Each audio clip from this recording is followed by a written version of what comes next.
हरे कृष्णा। क्या मोक्ष पाने के लिए सच में हमें सब कुछ त्यागना पड़ता है? क्या गृहस्थ जीवन आध्यात्मिक प्रगति में बाधक होता है या फिर वही साधन बन सकता है मोक्ष का, मुक्ति का? आज की इस प्रेरणादायक कथा में हम आपको मिलवाएंगे प्रजापति रुचि से। इस विशेष श्राद्ध पक्ष की कथा में हम प्रजापति रुचि की कथा का श्रवण करेंगे, जिन्होंने गृहस्थ आश्रम को त्याग कर वैराग्य की राह चुनी थी। लेकिन जब उनके पितृगण स्वयं उनके समक्ष उपस्थित हुए तो उनके जीवन की राह बदल गई। पितृपक्ष श्राद्ध के इस विशेष अवसर पर आइए हम इसी से जुड़ी हुई एक पौराणिक कथा का श्रवण करते हैं, जो हमें सिखाती है कि सच्चा वैराग्य त्याग में नहीं, उत्तरदायित्व के साथ जीने में है। तो चलिए आज की विशेष पितृपक्ष कथा आरंभ करते हैं। नेहाभिक्रमनाशो अस्ति प्रत्यवायो न विद्यते, स्वल्पमपि यस्य धर्मस्य त्रायते महतो भयात्। इस कर्म योग में आरंभ यानी बीज का नाश नहीं होता और प्रतिशोधात्मक दोष अर्थात हानिकारक फल भी नहीं मिलता, बल्कि इस कर्म योग रूप धर्म का थोड़ा सा भी अभ्यास व्यक्ति को जन्म और मृत्यु के महान भय से बचा सकता है। हर एक मनुष्य के सामने सबसे बड़ा भय ये होता है कि अगले जन्म में हमें संभवतः मानव देह प्राप्त होने के स्थान पर किसी निम्न योनियों जैसे कि पशु, पक्षी, जीव जंतु, पिशाच आदि की योनि में जन्म ना लेना पड़े और नर्क लोक आदि में ना जाना पड़े। हम यही सोचते हैं कि अगले जन्म में हमारे लिए मनुष्य योनि सुरक्षित रहेगी या नहीं, क्योंकि पुनर्जन्म का निर्धारण हमारे कर्म और इस जीवन की चेतन अवस्था के अनुसार होता है। शास्त्र के कथन अनुसार पृथ्वी पर 84 लाख योनियों का अस्तित्व पाया जाता है और मनुष्य अपने कर्म फल से अलग अलग योनि में जन्म लेता है। लेकिन मनुष्य जीवन का परम लक्ष्य इन सभी 84 लाख योनियों से भी मुक्त होकर अपने वास्तविक आध्यात्मिक स्वरूप को प्राप्त करना है और अपने नित्य धाम यानी भगवत धाम वापस जाना है। लेकिन कई बार लोग ये प्रश्न पूछते हैं कि क्या इस आध्यात्मिक सर्वोच्च गति को प्राप्त करने के लिए हमें घर, परिवार इत्यादि को छोड़ देना पड़ेगा? जी नहीं, आप अपने परिवार और गृहस्थ जीवन में रहते हुए भी कृष्ण भावनामृत प्रक्रिया का पालन करके इस सर्वोच्च पद को प्राप्त कर सकते हैं। और ऐसा ही कुछ प्रश्न था प्रजापति रुचि का भी। तो चलिए इन पितृपक्ष के दिनों में एक ऐसी ही कथा का श्रवण करते हैं, जिसमें मनुष्य गृहस्थ जीवन को व्यतीत करके अपना कर्तव्य कैसे पूर्ण कर सकता है, उसकी विस्तृत जानकारी स्वयं पितृओं द्वारा दी गई है। तो आइए कथा आरंभ करते हैं। प्राचीन काल में रुचि नामक एक प्रजापति थे, जिन्होंने स्वयं को सांसारिक मोह माया से दूर कर लिया था। निर्भय होकर स्वल्प शयन करते हुए निरहंकार भाव से वे संपूर्ण पृथ्वी पर विचरण करते रहते और गृहस्थ जीवन की तरफ उनका थोड़ा भी झुकाव नहीं था। उन्होंने अग्निहोत्र का परित्याग कर दिया, घर में रहना छोड़ दिया। वे सिर्फ एक ही बार भोजन करते और गृहस्थ आदि के आश्रम के नियमों से रहित होकर, संग रहित होकर अकेले ही वन में विचरण करते रहते। अब प्रजापति रुचि का ये व्यवहार देखकर उनके पूर्वज चिंतित हो गए और उस समय मनुष्य को किसी अपने की जरूरत होती है जो उसे संभाल सके। लेकिन रुचि ने कभी भी इस बारे में नहीं सोचा था। रुचि स्वयं इन सभी चीजों से उदासीन हो चुके थे। रुचि को ऐसी स्थिति में देखकर उनके पितरों ने एक दिन उनसे बात की और उनसे कहा, हे वत्स, तुमने किस कारण विवाह नहीं किया? विवाह स्वर्ग और मोक्ष प्राप्ति का हेतु है। गृहस्थ आश्रम के बिना प्राणी को शाश्वत बंधन होता है, क्योंकि गृहस्थ समस्त देवताओं, पितरों, ऋषियों और याचकों की पूजा करके उत्तम लोकों को प्राप्त कर सकता है। वो देवताओं को स्वाहा और पितरों को स्वधा शब्द के उच्चारण से तथा अतिथि एवं भृत्यादि जनों को अन्न दान से संतुष्ट कर सकता है। और ऐसा ना करके तुम देव ऋण और हम सभी पितृजनों के प्रति पितृ ऋण से बद्ध हो रहे हो। मनुष्य, ऋषि और अन्य प्राणी जनों के लिए भी तुम प्रतिदिन ऋणी बन रहे हो। पुत्र की उत्पत्ति, देव पूजा और पितृ तर्पण तथा संन्यास ग्रहण किए बिना तुम कैसे उस स्वर्ग की प्राप्ति कर सकते हो जिसकी तुम इच्छा कर रहे हो? हे पुत्र, इस प्रकार तुम्हें मात्र कष्ट ही प्राप्त होगा।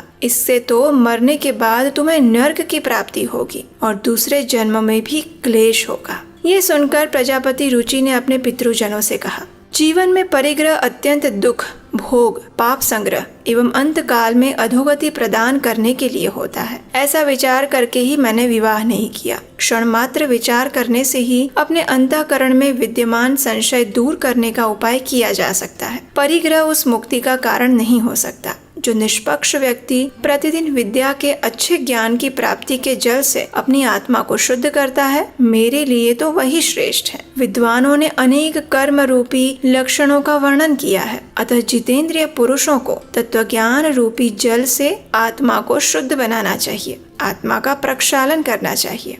अब रुचि की ये बात सुनकर उनके पूर्वजों ने कहा, हे वत्स, जितेंद्रिय जनों के द्वारा आत्मा का प्रक्षालन करना चाहिए, ऐसा तुम्हारा कहना उचित ही है, लेकिन ये कल्याण का मार्ग नहीं है जिसके ऊपर तुम चल रहे हो। पंच यज्ञ, तप और दान के द्वारा अपने अमंगल को दूर करते हुए फल प्राप्ति की कामना से रहित किए हुए जो भी शुभ और अशुभ कर्म होते हैं वे बंधन के हेतु नहीं होते, और जो पूर्व का कर्म है वो तो भोग से भी नष्ट हो जाता है। प्रारब्ध का जो पुण्य और अपुण्य कर्म है वो सुख दुखात्मक भोग भोगने से निरंतर नष्ट होता रहता है, और इस प्रकार विद्वान जनों के कहे अनुसार अपनी आत्मा का प्रक्षालन होता रहता है और कर्म बंधन से उसकी रक्षा होती है। अपने विवेक से रक्षित आत्मा पाप रूपी पंख से लिप्त नहीं होता।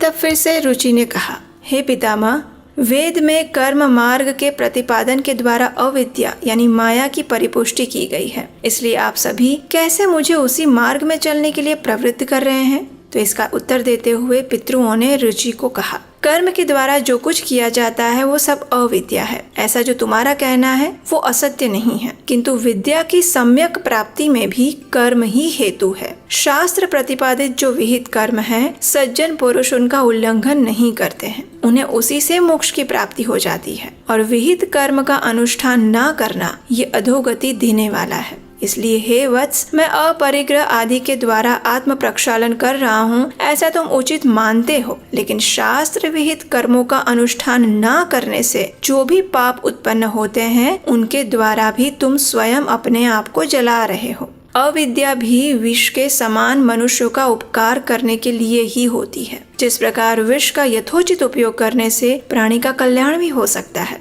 उसी प्रकार योग्य रूप से अविद्या रूप विहित कर्म का अनुष्ठान करने से कर्ता का कल्याण ही होगा। वो भवबंधन के लिए नहीं है, अपितु मोक्ष के लिए है। हे पुत्र, इस कारण तुम विधि पूर्वक अपना विवाह करो। लौकिक कर्मों का सम्यक रीति से अनुष्ठान न करने से तुम आजन्म विफलताओं को ही प्राप्त करोगे। तब ऋचि ने कहा, हे पितृगण, अब तो मैं वृद्ध हो गया हूँ, कौन मुझे अपनी कन्या प्रदान करेगा? और वैसे भी मुझ जैसे अकिंचन व्यक्ति के लिए विवाह करना अत्यंत कष्ट साध्य है। आखिर रुचि की बात सुनकर पितृओं ने कहा, हे वत्स, यदि तुम हमारे वचन का अनुपालन नहीं करते हो तो निश्चित ही हम सभी पितृओं का पतन होगा और तुम्हारी अधोगति होगी। और इतना कहकर प्रजापति रुचि के सभी पितृगण देखते ही देखते वायु वेग के झोंकों से बुझे हुए दीपकों के समान सहसा अदृश्य हो गए।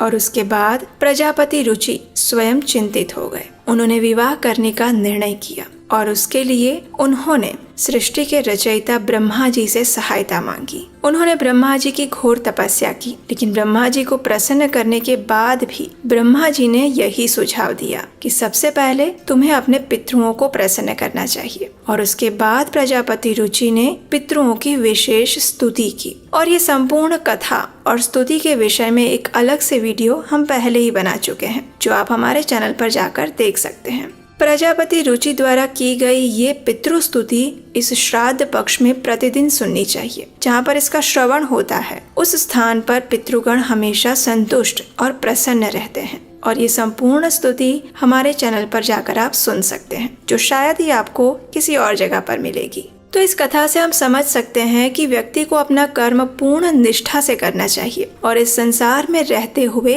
धर्मनिष्ठ होना चाहिए। अपने कर्तव्य का संपूर्ण निष्ठा से पालन करते हुए आध्यात्मिक जगत में प्रवृत्त होना चाहिए। ऐसा नहीं है कि संसार छोड़कर वैराग्य धारण करने से ही हमें मोक्ष की प्राप्ति होती है, किंतु इस भौतिक संसार में रहकर भी अपने कर्तव्य का पालन करते हुए आध्यात्मिक जगत में प्रगति की जा सकती है और अंत में परम गति को भी प्राप्त किया जा सकता है। और यही कथन भगवत गीता में भगवान श्री कृष्ण भी कहते हैं, त्यक्त्वा कर्म फलासक्तं नित्यतृप्तो निराशयः कर्मण्यभिप्रवृत्तोऽपि नैव किंचित् करोति सः।